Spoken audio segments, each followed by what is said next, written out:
Assalamualaikum warahmatullahi wabarakatuh. Alhamdulillahirabbil alamin wassalatu wassalamu ala asyrafil anbiya'i wal mursalin wa ala alihi wa sahbihi ajmain. Subhanaka la ilma lana illa ma 'allamtana innaka antal alimul hakim wa la haula wa la quwwata illa billahil aliyil azim. Rabbi ishrah li sadri wa yassir li amri wahlul 'uqdatam min lisani yafqahu qawli. Allahumma alimni ma jahiltu wa zakirni ma nusitu amma ba'. Yang dikasihi tuan-tuan imam, tuan-tuan Bilal, tuan-tuan Siak Nazir Masjid, ahli jawatan kuasa masjid, para asatizah, para alim ulama, tuan-tuan guru, hadirin hadirat muslimin muslimat yang dikasihi Allah sekalian. Alhamdulillah, syukur kita kepada Allah Subhanahu wa taala pada malam ini Allah memberi keizinan kepada kita untuk kita hadir solat maghrib berjemaah. Seterusnya Allah memberi sedikit kelapangan waktu sebahagian daripada kita untuk duduk terus mendengar kuliah tazkirah maghrib pada malam ini. Moga-moga ia menambahkan ilmu kita, seterusnya menjadi amal-amal saleh yang memberatkan timbangan ketika mana kita dihisab oleh Allah Subhanahu wa taala, insya-Allah, amin. Muslimin muslimat, hadirin hadirat dikasihi sekalian, kita sekarang ni dia dah mula dah dengan kursus asas haji, dah berjalan, dah masuk siri yang kedua, siri yang ketiga. Tahniah diucapkan kepada kalau ada jemaah-jemaah daripada Masjid Nurul Jannah ni yang nama dia naik pada tahun ni untuk mengerjakan haji. Pihak tabung haji dia dah mula dah masuk minggu yang ketiga dah, kursus asas haji yang dibuat oleh pihak tabung haji. Saya kebetulan terlibat samalah. Kalau tahun lepas daerah Kelang saya terlibat dekat Masjid Al-Islah. Tahun ni Masjid Kampung Johan Setia. Dia Kelang ni ada 3 masjid.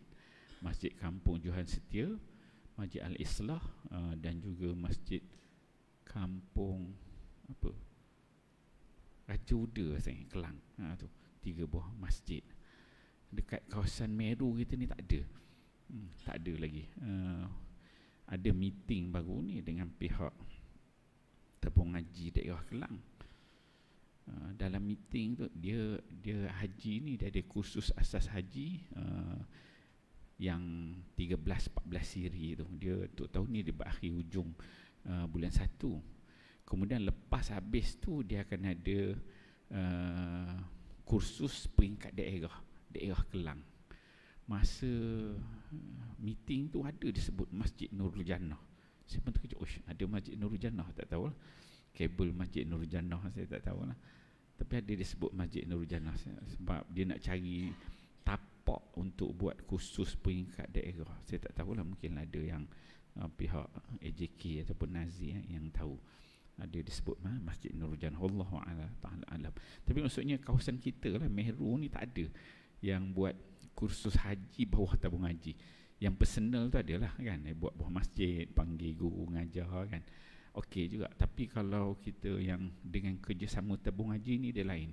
Sebab tabung haji akan keluarkan surat, kemudian tabung haji banyaklah tabung haji dia terlibat, dia turun secara formal, pemantauan, dia ada bahagian kesihatan dia, doktor-doktor dia, kemudian dia ada bahagian pengurusan tabung haji. Jadi dia, orang kata dalam proses haji tu dia full set lah, dia punya modul dia tu.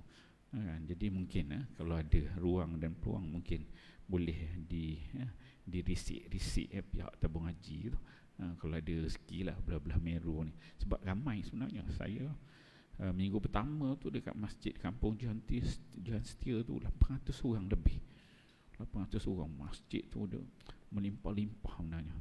Hari Sabtu di sana, hari Ahad saya cover bahagian Tanjung Malim, Tanjung Karang, bawah Tanjung Karang, Masjid Taman Alam Jaya tu pun 700 orang. Sebelah Meru ni ramai sebenarnya, tapi bila kursus haji dia lagi.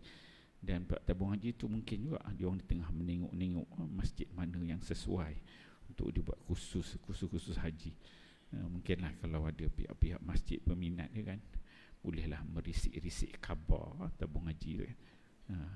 Bagus sebenarnya. Dia salah satu saya tengok kalau dia buat kursus haji ni yang tabung haji urus, benefit dia untuk masjid kita sebenarnya, kita dapat crowd, kita dapat orang datang 700-800 tiap-tiap minggu. So kalau ada program-program, contohnya kita perlukan dana 50,000, 100,000, so masa program tu, time tu kita boleh grab banyak benda lah, nak baiki aircon ke, nak naik lagi 4 tingkat ke atas ke kan. Saya tengok banyak masjid dia ambil ruang dan peluang, orang pun kadang nak infak kan, jadi datang mengamai tu, sini aircon dia pun sejuk ni, bagus, boleh masuk ramai lah kan. Jadi kena rebut lah ruang-ruang yang ada tu kalau berminat lah. Tapi letih sikit lah mengurus tu, dia biasalah pengurusan memang letih sikit lah. Okey, muslimin hadirin yang dikasihi sekalian, insya-Allah pada malam ni kita akan sambung pengajian kitab kita. Saya menggunakan sebuah karya Syekh Manak Khalil Khattan, yang asalnya dalam bahasa Arab, Mabahis fi Ulumil Quran. Dia terjemahkan ke dalam bahasa kita, cara mudah memahami Al-Quran. Dia membahaskan tentang disiplin ilmu yang perlu kita ketahui bila kita nak memahami ayat-ayat Quran, tafsir dan yang terkait dengannya.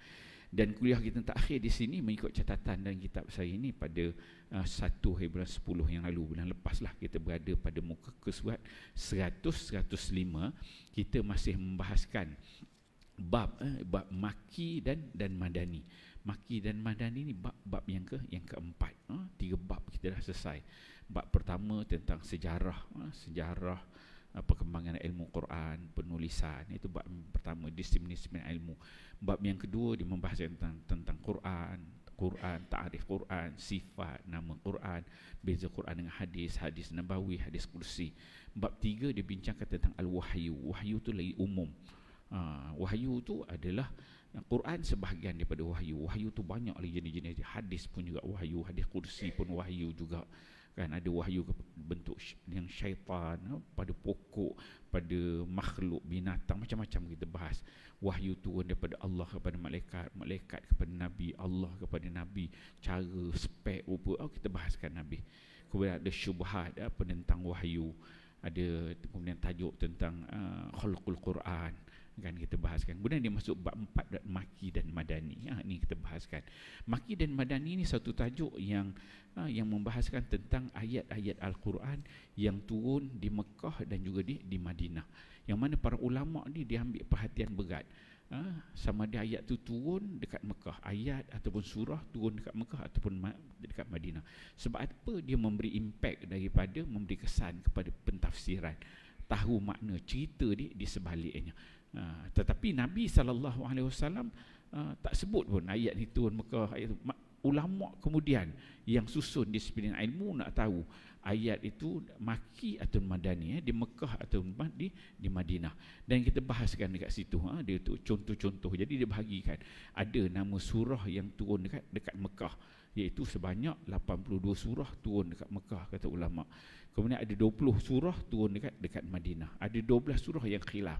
Sebahagian kata Mekah, sebahagian kata Madinah. Kemudian dibahagikan kat situ ada 14 spek yang dikatakan turun dekat Mekah dan juga turun di Madinah. Asalnya ulama ada bahagikan 25, tapi dalam kitab ini Syekh Manak Khalil Khattan dia pecahkan kepada 14 bahagian. Itu kita dah bahaskan pada kuliah yang lalu. Kemudian dia masuk kepada apa faedah kita mengetahui ayat maki dan juga madani. Apa faedah dia, kita mengatakan. So kemudian pengetahuan tentang maki dan madani serta perbezaan dia. Perbezaan antara maki, ayat-ayat Mekah dan juga ayat-ayat Madinah. Kemudian dia masuk kepada tajuk ciri khas, ciri-ciri yang khusus ayat yang turun di Mekah dan ayat turun di Madinah. Ini tajuk yang kita bahaskan. Okey, muka surat 105 tu dia mula pada 104 tu, dia kata ciri-ciri khas maki dan madani. Setelah para ulama mengadakan penyelidikan ke atas surah-surah maki dan madani, mereka membuat kesimpulan yang dapat menjelaskan ciri-ciri khas, bahasa dan masalah-masalah yang diperkatakan oleh masing-masing ayat yang maki ataupun madani. Kemudian lahirlah kaedah-kaedah kunci, masuk sebagai keyword untuk mendapatkan ciri-ciri tersebut. Apa dia kata? Penetapan maki dan ciri-ciri khas tajuk dia. Maksudnya ayat ataupun surah yang turun di Mekah dan ciri-ciri khusus dia apa. Satu, dia kata setiap surah yang di dalamnya mengandungi ayat-ayat sajadah, maka surah itu surah Makkah, surah Makki. Maksudnya ayat yang ada sajadah ni, sujud sejadah ni, semua dia kata Makkah. Ni ciri dia. Setiap surah yang mengandungi lafaz kala, bererti maki, katakanlah tidak, kala. Ini banyak khitab apabila bercakap dengan golongan musyrikin. Golongan musyrikin kata kala. Dia berlaku al-hiwar dekat situ. Bererti juga maki, surah yang Makkah. Lafaz ini hanya terdapat dalam separuh terakhir daripada Al-Quran dan disebut sebanyak 33 kali dalam 15 surah, kata pengarang. Itu juga maki. Kemudian yang ketiga, dia kata setiap surah yang mengandungi ya ayyuhan nas, wahai manusia umum, dan tidak mengandungi ya ayyuhallazina amanu. Ya ayyuhallazina amanu ni untuk surah-surah Madinah pula. Bererti maki. Kalau ya ayyuhan nas saja, maki. Kecuali dia di istisna, kecuali surah Al-Hajj, pada akhir surah terdapat ya ayyuhallazina amanu. Ada tempat-tempat yang khusus. Namun demikian, sebahagian besar ulama berpendapat bahawa ayat tersebut juga adalah maki. Yang keempat, dia kata setiap surah yang mengandungi kisah para nabi dan umat terdahulu adalah maki, kecuali surah Al-Baqarah. Kalau ada cerita tentang kisah nabi umat terdahulu, kebanyakannya surah dia Makkah, kecuali Al-Baqarah dia madani. Sebab apa? Cerita kisah-kisah nabi terdahulu ni, umat terdahulu ni, dia cerita dengan orang musyrikin Mekah ni, dia tahu cerita tu. Dia banyak menggambarkan. Yang kelima, setiap surah yang mengandungi kisah Adam dan Iblis juga adalah maki, surah yang turun di Mekah, kecuali Baqarah. Kemudian yang keenam, dia kata setiap surah yang dibuka dengan huruf-huruf muqatta'ah. Muqatta'ah ni alif lam mim, alif lam ra, yasin, alif lam mim ra, kan? Itu semua bentuk-bentuk yang ada huruf muqatta'ah awal surah, maka ia adalah maki, dia kata, kecuali surah Al-Baqarah dan Ali Imran. Adapun surah Ar-Ra'd masih diperselisihkan, ada yang dikhilafkan surah Ar-Ra'd dia. Okey, kita masuk bawah tu. Ini adalah daripada segi ketentuan amnya. Secara umum dia disebutkan sedemikian. Sedangkan dari segi tajuk dan gaya bahasa, tadi disebut secara umum, tanda dia ya ayyuhan nas, ya ayyuhallazina amanu. Dia pergi pula dari sudut tajuk dan juga gaya bahasa. Nak tengok konten dia, konten kepada ayat-ayat. Macam tadi disebut kala, ya ayyuhan nas, kan, cerita nabi, cerita adab umum.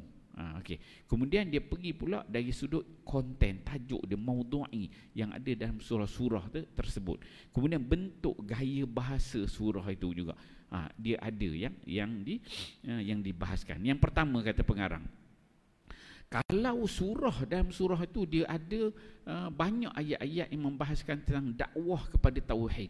Maksudnya dakwah kepada tauhid supaya manusia ni faham tentang Tuhan itu, tauhid, tentang akidah, dan beribadat hanya kepada Allah. Maksudnya dalam surah tu banyak cerita tentang tauhid, tentang Allah ni satu, tak ada dua, jangan mensyirikkan Allah, mengajak kepada Tuhan yang satu, beribadat kepada Allah sahaja, pembuktian mengenai risalah, buktikan Quran ini benar, Muhammad ni adalah Rasul. Semua nak meletakkan foundation, asas tentang hari kebangkitan, tentang kiamat ni akan berlaku zilzal, berlaku al-fitar, langit ni akan pecah, bumi akan hancur, orang daripada kubur akan keluar. Ni semua nak membina kepercayaan. Dan hari pembalasan, ada syurga, ada neraka, hari kiamat, dahsyatnya kiamat, syurga dan nikmatnya, dalil-dalil yang ditujukan kepada orang musyrik dengan menggunakan bukti-bukti rasional. Ada ayat-ayat ni ditujukan kepada golongan musyrik, orang kafir. Dia bukan tuju pada orang beriman, tuju pada orang kafir dengan menggunakan logik akal. Sebab macam mana dia orang nak beriman, peringkat mula dia tak ada kepercayaan. Jadi kena guna logik akal. Dan ayat-ayat berhubung dengan alam semesta. Tengok pula kaunian kejadian alam. Itu yang pertama. Itu ciri-ciri maki yang dalam bentuk tajuk dan juga gaya bahasa dalam tematik surah itu. Itu yang pertama. Kemudian yang kedua, kata pengarang, meletakkan dasar-dasar am bagi perundangan dan akhlak mulia yang menjadi dasar terbentuknya suatu masyarakat. Jadi zaman Maki ni, surah-surah Mekah ni, dia meletakkan asas hukum. Asas hukum. Contohnya minum arak. Arak ni dia jadi kebiasaan. Orang Mekah, orang musyrikin, memang arak ni minuman biasa dia. Macam kita pergi ngetih kedai mamak lah, dapatkan minum teh salah. Tu macam tu. Arak tu level standard dia macam tu. Nak diharamkan teh mana boleh. Kedai mamak banyak yang biasa orang ngetih kan. Jadi arak tu berada pada level tu. Jadi bagaimana bermulanya? Maka asas-asas tu diletakkan. Katakan jangan minum dulu, jangan waktu ketika solat kan, jauhi arak itu. Dia belum peringkat. Maka asas dasar perundangan tu diletak di Mekah dia tu. Kemudian akhlak yang mulia. Sebab orang Mekah ni akhlak ni memang teruk. Apa bunuh anak, bergaduh pergi satu kabilah ke satu kabilah, berpuak-puak. Ini ciri-ciri masyarakat jahiliah Mekah dia kata. Okey, pengambilan sikap tegas terhadap jenayah orang-orang musyrik yang telah banyak menumpahkan darah, berbunuh-bunuh. Ini sikap orang Mekah. Memakan harta anak yatim secara zalim. Penguburan hidup bayi, perempuan dan tradisi buruk lainnya disebutkan dalam Quran. Bunuh anak hidup-hidup, anak perempuan tu tanam, takut menyusahkan kehidupan, memalukan, takut besar nanti jadi pelacur dan sebagainya. So asas ini semua orang kata benda besar-besar dia turun dekat Mekah ya. Okey. Kemudian yang ketiga, kata pengarang, menyebut kisah para nabi dan umat-umat terdahulu sebagai i'tibar. Cerita Nabi Adam, ambil pengajaran. Cerita Nabi Nuh, Nabi Ibrahim, sehingga mengetahui nasib orang sebelum mereka yang mendustakan Rasul. Bukan setakat cerita tentang Nabi itu, tapi Nabi itu berdepan dengan umat apa? Kaum Samud, kaum Ad, kan? Orang Madian, berdepan dengan Firaun. Dan apa berlaku pada golongan-golongan yang ingkar dengan Nabi-Nabi itu. Jadi cerita umat terdahulu, cerita para Nabi itu, dia memberi impak faham. Ini golongan yang ingkar dengan Nabi, maka kesan dia ditenggelamkan, mati, diterbalikkan, begitu yang diambil pengajaran sebagai penghibur bagi Rasulullah sehingga ia sabar dalam menghadapi cubaan dan yakin akan berjaya. Ini juga kalau cerita tentang umat terdahulu ni, dia memberikan i'tibar dan juga dia memberikan kegembiraan kepada Nabi sallallahu alaihi wasallam. Nabi gembira bagaimana bila Nabi dengar Nabi ni berdakwah payah dengan golongan orang jahiliah ni, orang musyrikin ni, susah kan. Ada terima ramai lawan. Tapi bila turunnya ayat-ayat Al-Quran cerita umat-umat terdahulu ni, Nabi jadi lega, jadi tenang. Sebab apa? Dengar cerita Nabi dulu letih payah 950 tahun berdakwah, ada 80 orang ikut kan. Dengar Nabi Nuh je tu. Nabi Muhammad kata, aku duk berdakwah baru berapa tahun ya, 40 tahun angkat jenis Nabi, baru 13 tahun dekat Mekah. Ni 900 tahun, 1000 tahun berdakwah kan, berapa orang je ikut. Jadi Nabi bila dengar cerita umat-umat terdahulu, Nabi-Nabi dahulu, Nabi kata, memberi ketenangan. Maksudnya Nabi-Nabi yang dahulu pun diuji dengan benda-benda yang berat, menyebabkan Nabi SAW menjadi lebih kuat, lebih tenang. Kalimatnya singkat, padat dengan kata-kata yang berkesan sekali kepada hati. So itu spek-spek ayat Maki. Jenis kalimah dia singkat, padat, dia straight forward, dan juga memberi kesan kepada hati, menusukkan kalbu dan telinga sehingga hati boleh menggeletar dan telinga terasa tercucuk. Dia punya konten itu memang fire, kan, macam api lah. Memang dia attack. Konten dia. Maknanya pun meyakinkan dengan disokong oleh lafaz-lafaz sumpah seperti surah-surah yang pendek-pendek, kecuali sedikit yang tidak. Dan lafaz dia banyak menggunakan sumpah, wadduha wallaili, kan? Semua ada sumpah, ada qasam disebutkan. Okey, itu ciri-ciri yang khusus bagi Makki. Makki. Okey, kemudian kita tengok pula seterusnya penetapan Madani dan ciri-ciri khas tentang tajuknya. Tadi di Mekah bentuk dia begitu, bila berdepan dengan golongan musyrikin. Bila sebut tentang Madinah, Madinah ni dia dah lain dah, dia dah lembut dah. Sebab apa? Nabi, kalau Mekah, Nabi berdakwah pada golongan kafir, nak bina hidayah, lepas itu nak bina keimanan, nak bina tauhid. Tapi bila Nabi pergi ke Madinah ni, Nabi dah jadi Perdana Menteri, kan? Kalau kat Mekah ni zaman pembangkang lah kita kata, kan. Nabi ni macam pembangkang. Orang tu pembangkang ni memang dia tak dapat kuasa lagi, kan. Nabi bila pergi Madinah, dia dah jadi kerajaan, kan. Berkerajaan, dia kena mengurus elok, bahasanya punya jenis lebih lembut lagi, kena ambil kira semua pihak, kena penyatuan, kena ada kabilah-kabilah kena disatukan, kan. Dia lebih bentuk macam itu, nak menegakkan hukum, menegakkan hukum di Madinah. Kalau di Mekah tu nak bagi tauhid dulu, akidah. Tapi sampai Madinah ni nak tegakkan hukum. Hukumnya begini, lebih dan yang mana kebanyakan kaum Madinah ni dah Islam dah ada, iman dah ada, cuma nak praktis. Dia more kepada praktis. Kita tengok apa kata pengarang. Penetapan Madani dan ciri-ciri khas tajuknya. 1. Setiap surah yang berisi kewajipan atau ancaman hukum. Tengok, dia pergi kepada isi kewajipan. Wajib kenapa? Untuk berpuasa, kan, ada kewajipan itu, ada hukum kewajipan ini, kan. Dia tak cerita dah tentang akidah ni, akidah dah okey, hanya terus kepada step seterusnya. Kemudian ancaman hukum. Ancaman hukum apa? Ini wajib kena buat gini, kalau tak buat maka nanti neraka begini. Tengok, maksudnya kepercayaan itu dah ada, cuma dia pergi kepada step nak orang buat, laksanakan. Kalau tinggal maka ada akibatnya. Okey. Yang kedua, setiap surah yang di dalamnya disebutkan orang-orang munafik, kecuali surah Al-Ankabut termasuk Makki. Setiap surah yang di dalamnya disebutkan orang-orang munafik. Mekah, surah-surah kalau orang Mekah ni tak cerita tentang munafik. Mekah ni cerita orang kafir, orang Islam, itu je. Cerita munafik ni kat Madinah baru dia timbul. Abdullah bin Ubay bin Salul, ini geng-geng Madinah.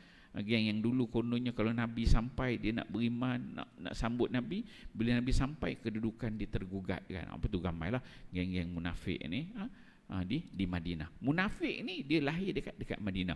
Zaman Mekah ni tak ada. Zaman Mekah ni sama ada Islam, kafir je. Lawan betul, kan. Dia golongan munafik ni dia tumbuh dekat Madinah. Macam politik je, tuan. Kalau zaman pembangkang ni, munafik ni payah nak nampak. Tapi bila dah ada kuasa ni, ada yang tak puas hati, dia lahir golongan munafik. Bila kuasa dah ada, dia akan ada Islam, Muslim, dia akan ada kafir, dia akan ada golongan munafik. Munafik yang bermuka-muka macam-macam lah, spek-spek munafik itu juga. Okey. Kecuali surah Al-Ankabut termasuk dah Al-Makki, sebutkan oleh pengarang. Kemudian yang ketiga, setiap surah yang di dalamnya terdapat dialog dengan ahli kitab. Okey. Ahli kitab ni yang melibatkan yang percaya kepada kitab-kitab samawi. Ahli kitab ni lah, sama ada kitab Taurat ataupun kitab Injil lah. Kitab Taurat ataupun kitab Injil, geng-geng Bani Israel, geng-geng Yahudi yang mana mereka ni percaya kepada kitab Taurat dan juga Injil. Okey. Jadi surah Madani ni khitab tu baru ada dia di Madinah. Zaman Mekah dia tak cerita lagi tentang ahli-ahli kitab ni, sebab geng-geng Yahudi ni dia duduk dekat Madinah. Mereka ni duduk kat Madinah kononnya nak sambut bila Nabi datang, nak jadi pengikut utama Nabi sallallahu alaihi wasallam. Dia kata dengan puak Khazraj, orang-orang Madinah, dia kata kalau Nabi sampai, kami orang Yahudi akan beriman mula, kan. Okey. Jadi setiap surah yang di dalam terdapat dialog dengan ahli kitab. Supaya apa? Turun kat Madinah, orang Yahudi, orang percaya kitab Taurat dan Injil ni dia belajar. Ini kami dah dengar dah dalam kitab Taurat. Ini dah cerita dalam kitab-kitab Injil. Itu Okey.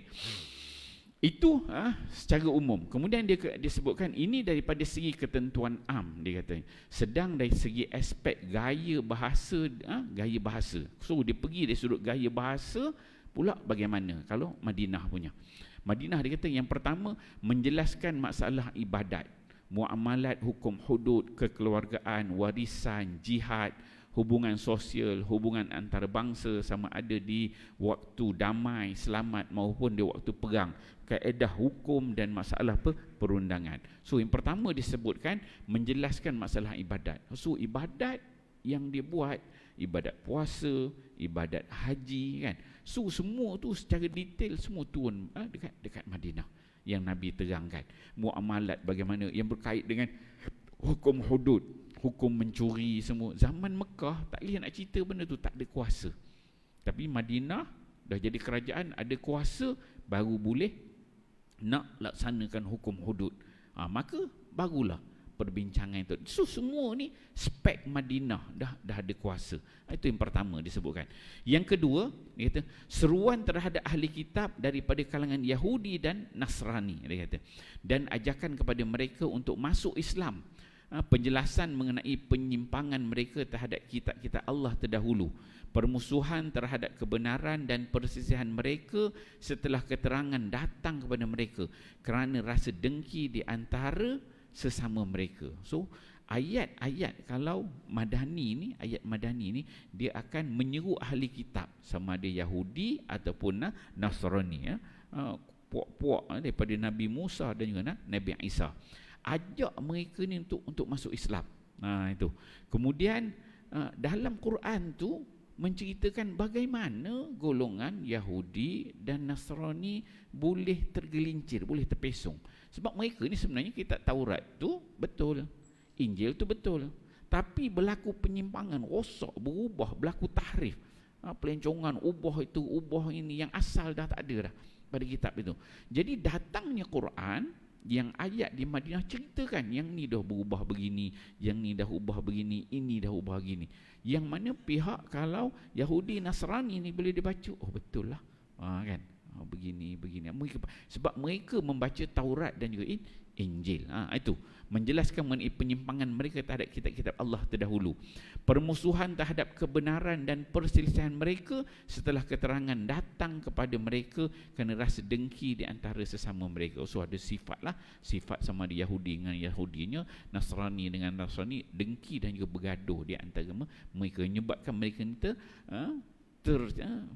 terjatuh kepada penyimpangan yang jauh. Okey.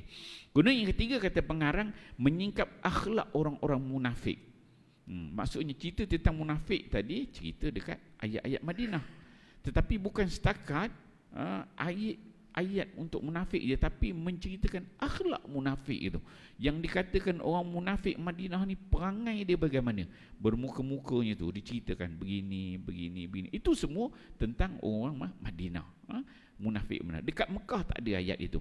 Menganalisa kejiwaan, membuka topengnya dan menjelaskan bahawa ia berbahaya bagi agama. Melihat jenis orang munafik ni bagaimana sebenarnya, topeng yang dia pakai, yang luarnya, yang dalamnya, bagaimana bahayanya golongan munafik ini kepada agama Allah Subhanahu Wa Taala. Itu yang ketiga. Kemudian yang keempat, kata pengarang, kalimat dan ayatnya panjang-panjang. So Mekah punya ayat jenis pendek-pendek aja.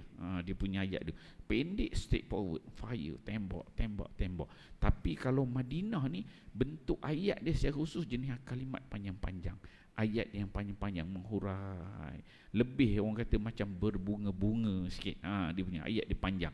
Gaya bahasanya memperkukuhkan syariat serta menjelaskan matlamatnya. Maka konten dia tu cerita tentang syariat, asas dekat Mekah, tapi Madinah ni dia menjelaskan, memperkukuhkan. Ada angle-angle kurang tu akan diperkemaskan, ya. Okey, habis tajuk bab yang keempat. Okey, kita tengok sekali lalu bab yang keempat ni. Bab yang keempat ni itu bab Maki dan juga Madani. Mekah Madinah. Dia bahaskan tentang apa? Ulama dia buat satu tajuk, nama dia Makki Madani. Buat satu tajuk ayat yang turun dekat Mekah dan juga ayat yang turun dekat Madinah. Sebab apa dia buat macam tu? Sebab tadi tu banyak aspek yang dibahaskan. Dia mula dengan ulama ambil berat sebab dia banyak faedah dia. Kemudian dia bagikan, dia pecahkan. Yang Mekah ni ada surah dia, Madinah ada surah dia. 82, 20 Madinah, 12 dipersisihkan. Kemudian dia pergi kepada tajuk-tajuk yang membahaskan tentang ciri-ciri khusus ayat-ayat Mekah dan juga ciri-ciri khusus ayat-ayat Madinah. Yang mana kalau kita dapat fahami ayat Mekah dan ayat Madinah dia memberi kesan apabila kita berdakwah. Kita nak cakap dengan orang kafir, maksudnya kita tak boleh tak sesuai guna ayat-ayat Madinah. Kita guna ayat-ayat Mekah. Sebab apa? Sebab dia membina akidah, membina tauhid. Kalau kita bercakap dengan orang Islam macam tuan-tuan lah, memang kalau ceramah dekat masjid, pergi ke masjid ceramah ni, dia kena guna ayat-ayat Madinah, kan? Sebab semua dah Islam, boleh tembak ni kena gini. Ni cerita untuk orang-orang dah beriman. Tapi kalau cerita kalau dengan orang kafir cerita macam ni, dia kata teruslah, tak nak beriman. Itu spek dakwah yang penting. Kemudian ciri umum ada dan juga dia pergi kepada ciri khusus, bentuk-bentuk ayat dia. Habis bab yang keempat, kita masuk bab yang kelima sikit. Kita tengok berkenalan. Bab yang kelima ni bab apa? Pengarang dia letakkan tajuk bab yang kelima adalah pengetahuan tentang turunnya ayat yang pertama dan yang terakhir. Dia letak satu tajuk pula. Ayat yang pertama apa yang turun dan juga ayat yang terakhir apa yang turun. Kemudian apa pula perbincangan tentang ayat yang pertama, khilaf-khilaf ulama, kenapa ayat itu yang pertama. Kemudian ayat yang terakhir itu turun ni ada berapa ayat. Ada khilaf ulama kata yang ni ayat ini, yang ulama ni kata ayat ini Nabi ketika mana buat buat haji. Dari sudut ayat dan juga sudut surah. Dia ada dua tu, ayat yang terakhir ataupun surah yang terakhir. Ada perbahasan dia dekat situ. Kita tengok apa kata pengarang. Dia kata gambaran tentang turunnya Al-Quran kepada Rasulullah sallallahu alaihi wasallam seperti adanya suatu kekuatan yang turun dari tempat yang tinggi dan diterima oleh seseorang. Ini menunjukkan bahawa ia telah dituturkan daripada tempat yang lebih tinggi. Maka betapa tingginya kedudukan Al-Quran dan betapa besarnya ajaran-ajarannya yang dapat mengubah perjalanan hidup umat manusia, menghubungkan langit dengan bumi, dunia dan akhirat. Pengetahuan mengenai sejarah perundangan Islam daripada sumber pertamanya iaitu Al-Quran akan memberikan kepada kita sesuatu ilmu tentang tahapannya dalam hukum dan hubung kaitnya dengan keadaan tempat di mana hukum itu diturunkan, tanpa menimbulkan perselisihan antara yang terdahulu dengan yang akan datang. Tengok pengarang dia kata, apa kepentingan tahu turun ayat yang pertama dan juga terakhir dari sudut flow susunan dia. Sebab bila kita tahu dia tidak berlaku ta'arud. Mungkin kalau dari sudut hukum, hukum pertama dan juga hukum yang kedua. Nanti mungkin kita akan ada sebut bab tajuk nasih, mansuh, takhsis, khas, kan? So dia bahas. Jadi bila kita tahu susunan tu, dia tak berlaku percanggahan. Kita mengetahui ceritanya secara tepat. Kata. Masalah seperti ini memerlukan sesuatu kajian mengenai apa yang pertama sekali turun dan apa yang terakhir. Dan kajian seperti itu juga menuntut adanya perbahasan mengenai segala hukum-hukum Islam seperti makanan, minuman, peperangan dan lain-lain dan sebagainya. Para ulama mempunyai banyak pandangan dalam perkara yang mula-mula diturunkan dan apa yang terakhir. Maksud nak bincang yang mula turun dengan yang akhir turun tu banyak pandangan ulama. Dia kata, di sini akan kami paparkan dengan singkat. Dia buat ringkas sahaja, kemudian kami dedahkan pandangan yang paling benar. Dia banyak, ada beberapa pandangan. Kemudian ada pandangan yang lebih tepat yang dibawa oleh pengarang Syekh Manak Khalil Khattan. Dia kata, okey, kata pengarang dia kata, dia letakkan tajuk yang turun pertama kali. Ini kita biasa dengar lah. Ayat yang pertama kali turun. Pendapat yang paling sahih, yang paling tepat mengenai ayat yang pertama kali turun ialah firman Allah, auzubillahi minasyaitanir rajim, bismillahirrahmanirrahim, iqra bismi rabbikal ladzi khalaq, khalaqal insana min 'alaq, Iqra wa rabbukal akram allazi 'allama bil qalam 'allamal insana ma lam ya'lam. So 5 ayat surah Al-Alaq ni merupakan ayat yang pertama kali turun. Ini memanglah hadis, hadis pun banyak. Jadi ayat pertama turun ni dia tak confuse. Orang jelas, orang boleh terima sebab satu benda besar. Nabi itu diangkat menjadi rasul tu dengan bermulanya ayat ini. Jadi dia satu turning point, susah nak berlaku khilaf, kan? Paling sahih dia kata. Okey, apa dia? Bacalah wahai Muhammad dengan nama Tuhanmu yang menciptakan sekalian makhluk, yang menciptakan manusia dari sebuku darah beku. Bacalah, dan Tuhanmu yang maha pemurah yang mengajar manusia melalui pena dan tulisan, yang mengajarkan manusia apa yang tidak diketahui. Itu maksud dia, tuan-tuan pun tahu dah. 5 ayat yang pertama surah Alaq. Okey. Dalil pendapat ini adalah hadis yang diriwayatkan oleh Syaikhan, iaitu Bukhari dan Muslim dan lainnya, daripada Aisyah radhiyallahu anha yang mengatakan sesungguhnya apa yang mula-mula berlaku terhadap Rasulullah sallallahu alaihi wasallam adalah mimpi yang benar di waktu tidur. Jadi Nabi ini sebelum dia diangkat menjadi Nabi, menjadi Rasul, antara ciri-ciri dia akan mimpi tu, tidur. Dalam tidur tu dia dapat mimpi yang benar. Ini berlaku, ini berlaku, ini berlaku. Ini ciri-ciri nak jadi Nabi tu, dia ada begitu, kan? Dia tidur, dalam mimpi dia tu, dalam tidur ada mimpi, dan mimpi itu benar. Berlaku. Azan ni belum ya? Belum ya? Okey, mimpi yang benar. Itu ciri-ciri untuk menjadi Nabi. Kalau kita tengok, kalau orang yang nak jadi tok pawang, tok bomoh tu macam tu juga. Dia ada mimpi jumpa jin dan syaitan. Azan 1 minit lagi. Kalau jenis orang yang nak jadi pawang, jadi tok bomoh tu, yang berkawan dengan jin, dia tak terus kawan dengan jin. Dia ada mimpi dia jumpa jin, jumpa syaitan. Lama-lama baru jin tu datang. Mula dia datang pakai pakaian putih, janggut, bagi amalan itu, suruh baca zikir itu, suruh baca zikir ini, buat amalan itu, kemian nanti. Itu mula nak berkawan dengan jin, kan? Betul, lama tak lama dia dapatlah ilmu-ilmu ghaib daripada jin syaitan. Itu jenis macam itulah. Ada alam-alam ghaib dalam mimpi tu. Tapi jenis nak angkat jadi Nabi ni, dia mimpi yang benar. Mimpi yang benar, yang betul. Dan bila benda tu berlaku sebelum dia angkat menjadi Nabi. Dia melihat dalam mimpi itu datangnya bagaikan terangnya pagi hari. Kemudian dia suka menyendiri berkhalwat. Nabi SAW, apa yang berlaku dalam mimpi Nabi itu, dia bukan satu benda yang tak jelas. Disebutkan sebagai falakis subhi, terangnya seperti waktu subuh. Lebih laluan azan.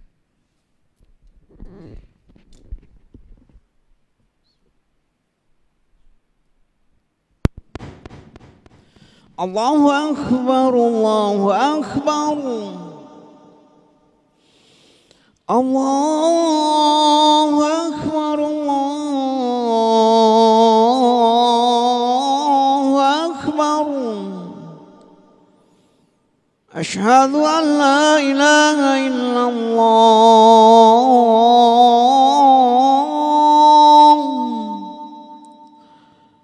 أشهد أن لا إله إلا الله.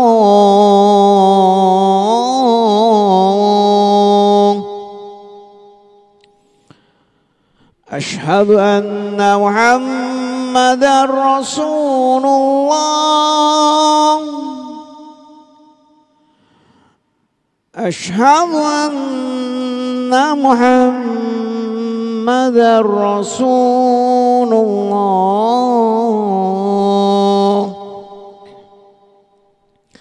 حي على الصلاة،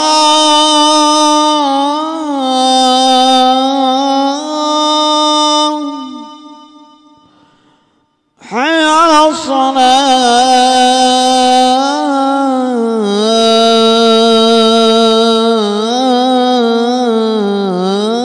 الصلاة، حي على الفلاح،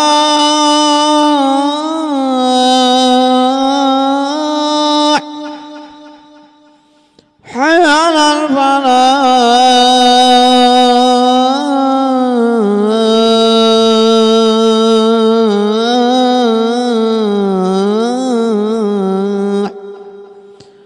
Allahu Akbar, Allahu Akbar. La ilaha illallah.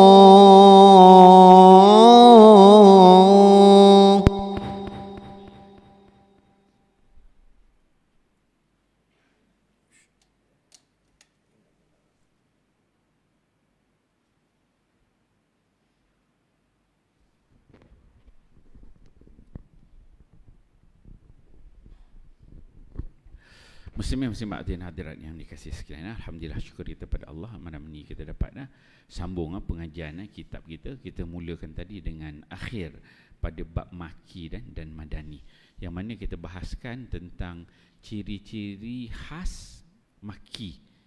Apa ciri-ciri am ayat-ayat maki, dan dia ada ciri-ciri khas ayat maki. Ciri am disebut secara umum, secara khusus dia pergi kepada konten dan juga isi dia, kan? Begitu juga dia tutup dengan ciri-ciri khas bagi madani dan juga ciri-ciri khas ayat-ayat Madinah. Ya ayyuhallazina amanu, ya ayyuhan nas, itu sifat umum. Sifat khusus dari segi isi dia, khitab dia, gaya bahasa yang disampaikan. Itu kita bahaskan tadi. Habis bab maki madani, kemudian kita masuk pengetahuan tentang turunnya ayat yang pertama dan ayat yang terakhir. Pengarang dia letakkan bab yang kelima, membahaskan tentang ayat pertama sekali turun dan ayat terakhir. Dimulakan yang dengan pendapat yang paling sahih. Ayat pertama sekali turun surah Al-Alaq, 5 ayat yang pertama. Iqra' ni sampai 5 ayat. Ma 'allamal insana ma lam ya'lam. Ini semua. Ini dia tak jadi benda khilaf lah, sebab paling sahih dan dalilnya daripada Bukhari dan juga Muslim. Jadi kita terima secara sebulat. Cuba kita habiskan tajuk ni. Dia kata tadi, kemudian ada mimpi yang benar waktu tidur. Dia melihat dalam mimpi itu datangnya bagaikan terangnya pada pagi hari. Nabi ni dalam mimpi dia tu, mimpi yang benar tu kal falakis subhi. Apa-apa yang berlaku tu cerah. Dia beza kalau orang mimpi jumpa jin syaitan ni, dia kena gelap malam, takut sikit kan, kena kejar hantu, kena petuk dengan ular kan, kena kejar makhluk asing, dia tempat pun gelap-gelap. Itu jenis yang mimpi jin syaitan. Tapi Nabi ni tak, yang mimpi jumpa malaikat ni dia cerah. Dia bukan benda yang confuse. Bangun ni, ya ke tidak, ya tak. Yang Nabi ni dengan malaikat dia cerah, jelas, clear. Clear, itu sifatnya. Dia kata kal falakis subhi, terang. Apa yang disampai, yang dia dapat, wahyu-wahyu yang dia dapat jelas, bukan confuse semua, tak. Dia memang jelas itu. Kemudian disebutkan, maka begitulah. Kemudian dia suka menyendiri. Nabi berkhalwat, pergi ke Gua Hira untuk beribadat beberapa malam. Untuk itu Nabi membawa bekal. Kemudian dia pulang kepada Khadijah. Maka Khadijah pun memberikannya bekal seperti sebelumnya, pergi balik semasa nak diangkat menjadi Rasul. Dalam Gua Hira datanglah kepada beliau satu kebenaran, iaitu satu malaikat datang. Ni cerita dia tu. Tuan-tuan tahu dah, ini ulang kaji je. Lalu berkata kepada Nabi, malaikat Jibril kata, Iqra', bacalah. Dia kata. Nabi pula jawab, ma ana biqari'in, aku tidak pandai, aku tak reti baca, kata Nabi. Malaikat tersebut kemudian mendakapku sehingga aku berasa amat payah kena peluk dengan malaikat. Tuan-tuan, bukan kena peluk dengan jin, dengan syaitan. Biasa kita ni kena empap dengan jin, tidur kena empap dengan jin, tak boleh bangku kan. Ni kena malaikat Jibril peluk dia sampai tak boleh menafas 3 kali. Iqra' ma ana biqari'in, Iqra' ma ana biqari'in, Iqra' ma ana biqari'in. Baca, aku tak reti baca. Baca Muhammad, aku tak reti baca. Kena baca, tak reti. Lalai kena peluk dengan Jibril. Bila kena peluk pula tu, memang pelukan yang sangat kuat sehingga menyebabkan Nabi SAW berasa amat ketat, amat payah, dia kata. Lalu aku dilepaskan dan dia berkata lagi, bacalah. Maka aku pun menjawab, aku tidak pandai baca. Lalu dia mendakapku yang kedua kali sampai aku payah dibuatnya. Kemudian dia lepaskan lagi aku dan berkata, bacalah. Aku menjawab, aku tidak pandai membaca. Maka dia mendakapku yang ketiga kalinya sehingga aku payah dibuatnya. Kemudian dia berkata, Iqra' bismi rabbikal ladzi khalaq, hingga ayat yang kelima. So proses tu berlaku. Suruh baca, tak kerti baca, kena peluk. Baca, tak kerti baca, peluk lagi. Last akhirnya Jibril bacakan dan Nabi SAW ikut apa yang dibacakan oleh Jibril tu. Itu track record 5 ayat surah Al-Alaq itu. Okey. Kemudian kata pengarang berkhalwat atau tahannus dalam hadis di atas maknanya ta'abbud.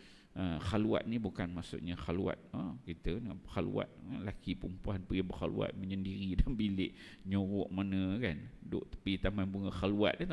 Tak, berkhalwat ni memberi maksud ta'abbud. Ta'abbud. Asalnya dia kata tarkul hunthi atau al-dhambu, meninggalkan dosa. Sebab apa? Nabi ni dia berkhalwah, dia kata tahannus ni sebab masyarakat jahiliah dekat Mekah tu jenis bunuh anak, berzina, bergaduh, berbunuh-bunuh, tumpah darah. Jadi suasana tu suasana jahiliah. Jadi Nabi SAW dia bawa diri